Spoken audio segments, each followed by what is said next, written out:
Assalamualaikum warahmatullahi wabarakatuh. Perkenalkan, nama saya Yunita Familia Putri dengan NIM 241223061 dari program studi S1 Manajemen. Di sini saya ingin mempresentasikan tentang komunikasi bisnis. Yang pertama, 6 prinsip dasar komunikasi dan contohnya. Yang pertama, komunikasi bersifat dua arah. Pengirim dan penerima saling memberi umpan balik. Contohnya rapat kerja, manajer beri instruksi, tim beri tanggapan. Yang kedua, komunikasi tidak dapat dihindari. Semua perilaku, termasuk nonverbal, adalah komunikasi. Contohnya bahasa tubuh saat presentasi menunjukkan sikap. Yang ketiga, komunikasi bersifat irreversible. Pesan yang sudah dikirim tak bisa dihapus. Contohnya email yang kurang sopan berdampak pada hubungan kerja. Yang keempat, memiliki dimensi isi dan relasi. Pesan menyampaikan informasi dan posisi relasi antar pihak. Contohnya, nada perintah atasan menunjukkan otoritas, bukan hanya isi. Yang kelima, dipengaruhi oleh konteks. Waktu, tempat, dan situasi mempengaruhi makna pesan. Contohnya, diskusi di kafe dengan rapat resmi memiliki nuansa berbeda. Yang terakhir, verbal dan nonverbal. Komunikasi dilakukan lewat kata dan bahasa tubuh. Contohnya, senyum dan kontak mata saat wawancara menunjukkan kepercayaan diri. Terus yang kedua, pengaruh budaya dalam komunikasi bisnis global. Pengaruh budaya terhadap komunikasi. Pertama, gaya komunikasi berbeda antar negara, langsung dengan tidak langsung. Perbedaan ekspresi emosi, sikap terhadap waktu, dan hierarki bisa menyebabkan miskomunikasi dan konflik dalam bisnis. Contohnya studi kasus Jepang versus Amerika Serikat. Jep- Jepang gaya tidak langsung, menghindari konfrontasi, banyak menggunakan isyarat nonverbal. Diam bisa berarti iya atau atau saya sedang berpikir.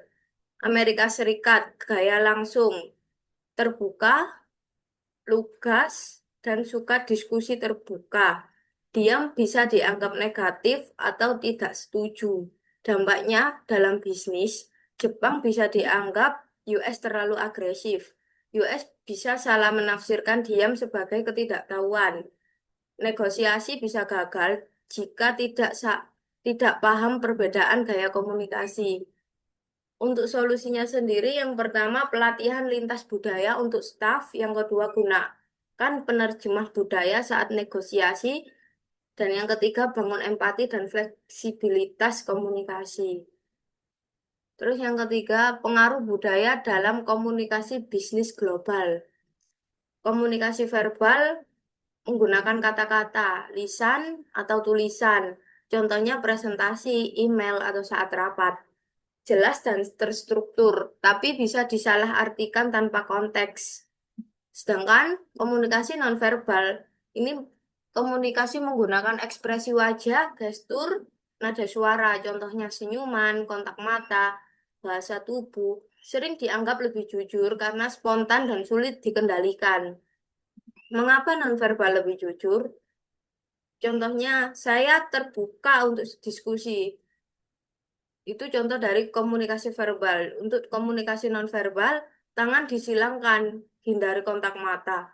Pesan terasa bertentangan.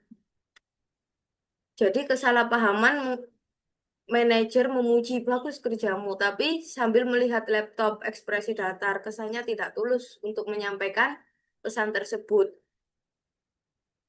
Yang ketiga, kasus kesalahan persepsi budaya.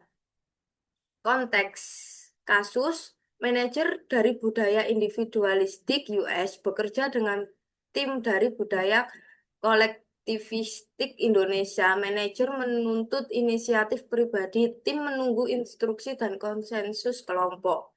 Kesalahan persepsi yang terjadi. Manajer mengirim Manajer mengira tim pasif, padahal mereka menghormati struktur sosial. Tim merasa tertekan diminta bertindak sendiri tanpa kejelasan peran. Solusi yang dapat diterapkan manajer. Yang pertama, pahami nilai budaya lokal. Sadari bahwa keharmonisan dan hierarki penting bagi tim Indonesia. Yang kedua, ubah pendekatan komunikasi. Ajak diskusi kelompok, bukan hanya menuntut individu. Yang ketiga, tentukan peran secara jelas, beri arahan yang spesifik namun fleksibel.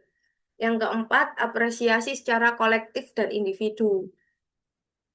Penguatan positif untuk semua bentuk kontribusi. Dan yang kelima, lakukan pelatihan lintas budaya dua arah. Tingkatkan empati dan pengertian bersama.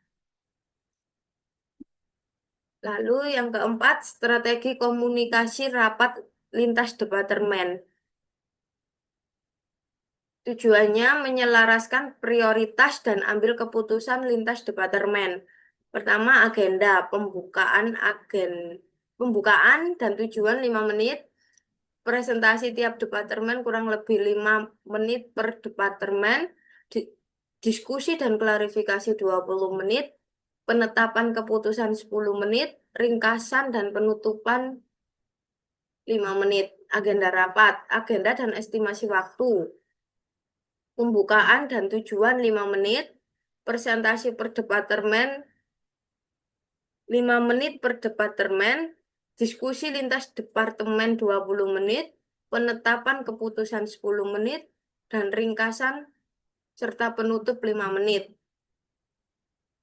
Antisipasi konflik potensial.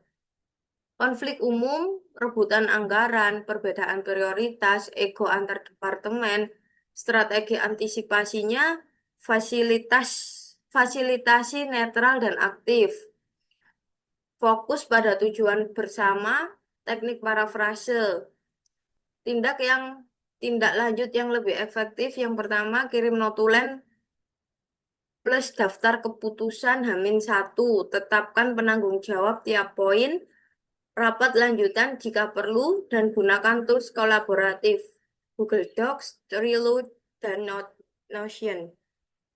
Thank you. Terima kasih. Wassalamualaikum warahmatullahi wabarakatuh.